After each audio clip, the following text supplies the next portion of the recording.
తత్ర పశ్యత్సితాన్ పార్థః పితॄనద పితామహాన్ ఆచార్యాన్ మాతులాన్ భ్రాతॄన్ పుత్రాన్ పౌత్రాన్ సఖీంస్తదా శ్వశురాన్ సుహృదశైవ సేనయేరు భయోరపి.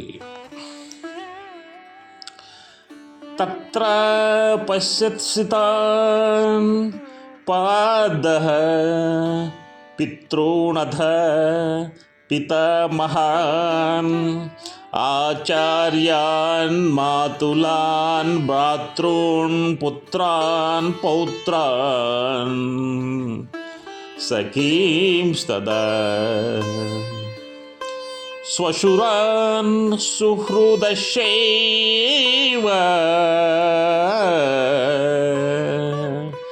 శయనయోరు భయోరపి.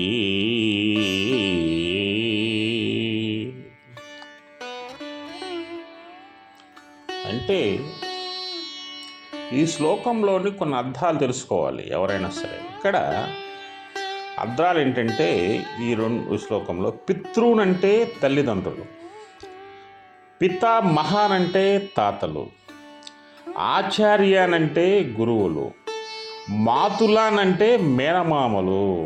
చాలామందికి మాతులాన్ అంటే ఏమిటో అర్థం కాదు. అంటే మేనమామల్ని మనం మాతులాన్ అంటాం. అదేవిధంగా భ్రాతృన్ అంటే అన్నదమ్ములను, అంటే మన బ్రదర్స్ అంటాం కదా ఇంగ్లీషు, దాన్ని శాస్త్రంలో వచ్చేసరికి భ్రాతృన్. శాస్త్రీటే అన్ని లాంగ్వేజ్ల మూలం, అక్కడి నుంచి తీసుకుంది ఇంగ్లీష్ కూడా. భ్రాతృన్ అంటే అన్నదమ్ములను, పుత్రాన్ అంటే కొడుకులను, పౌత్రాన్ అంటే మనుమలను, అంటే మన మనవలని పౌత్రాన్ అంటారు. మనం పౌత్ర అంటే కుమారులు మనవలని. షుకీన్ అంటే అదేవిధంగా సఖీనన్న సుఖీనన్న కానీ ఇక్కడ స్నేహితులను అంటారు. అదేవిధంగా శ్వశురాన్ అంటే మామలను.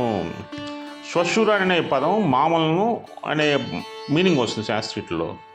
అదేవిధంగా మన హితములు ఎవరైతే కోరుతారో దాన్ని సహృదయులు అంటున్నాం, అంటే సహృదయం కలవారు అని అర్థం. ఈ మీనింగ్స్ మీకు ఎందుకు చెప్తున్నా అంటే మీరు తెలుసుకోవటం కోసం.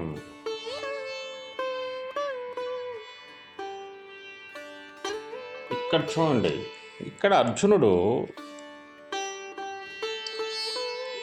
రెండు సేనల మధ్య నిలబడి తండ్రులను, తాతలను, గురువులను, మేనమామలను, అన్నదమ్ములను, కొడుకులను, మనవలను, స్నేహితులను, మామలను, తన యొక్క హితులైన వాళ్ళందరినీ చూశాడు. ఇక్కడ మనం తెలుసుకోవాల్సింది ఏంటంటే అర్జునుడికి తల్లిదండ్రుల వరుస ఏంటంటే భూరిశ్రవుడు మొదలైన వారు కూడా తల్లిదండ్రులు సమానమైన వారు.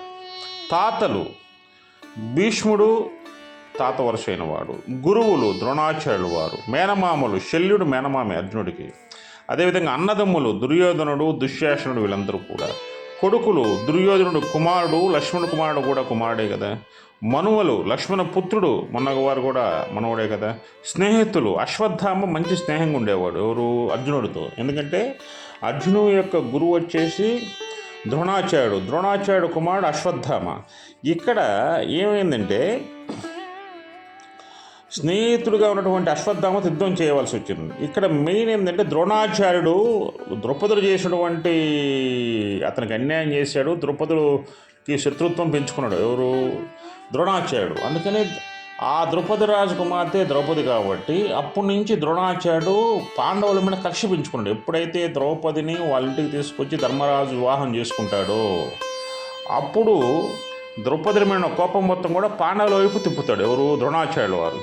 అదేవిధంగా స్నేహితులు అశ్వత్థామి, తర్వాత మామలు అంటే ద్రౌపదుడు మామే కదా, అంటే ఈ స్వపక్షం వాళ్ళు కూడా. హితువులు కృతవర్మ, అదేవిధంగా సాత్వికి, వీళ్ళందరూ కూడా హితులు. వీళ్ళందరినీ చూసి అర్జునుడు ఒకటే అనుకున్నాడు, సరే విజయము వీర స్వర్గము అందరితో యుద్ధం చేయడానికి సిద్ధపడతాడు ఎవరు శ్రీకృష్ణ భగవాను యొక్క అతని యొక్క మాటలు విని యుద్ధానికి సన్నద్ధం అవుతాడు.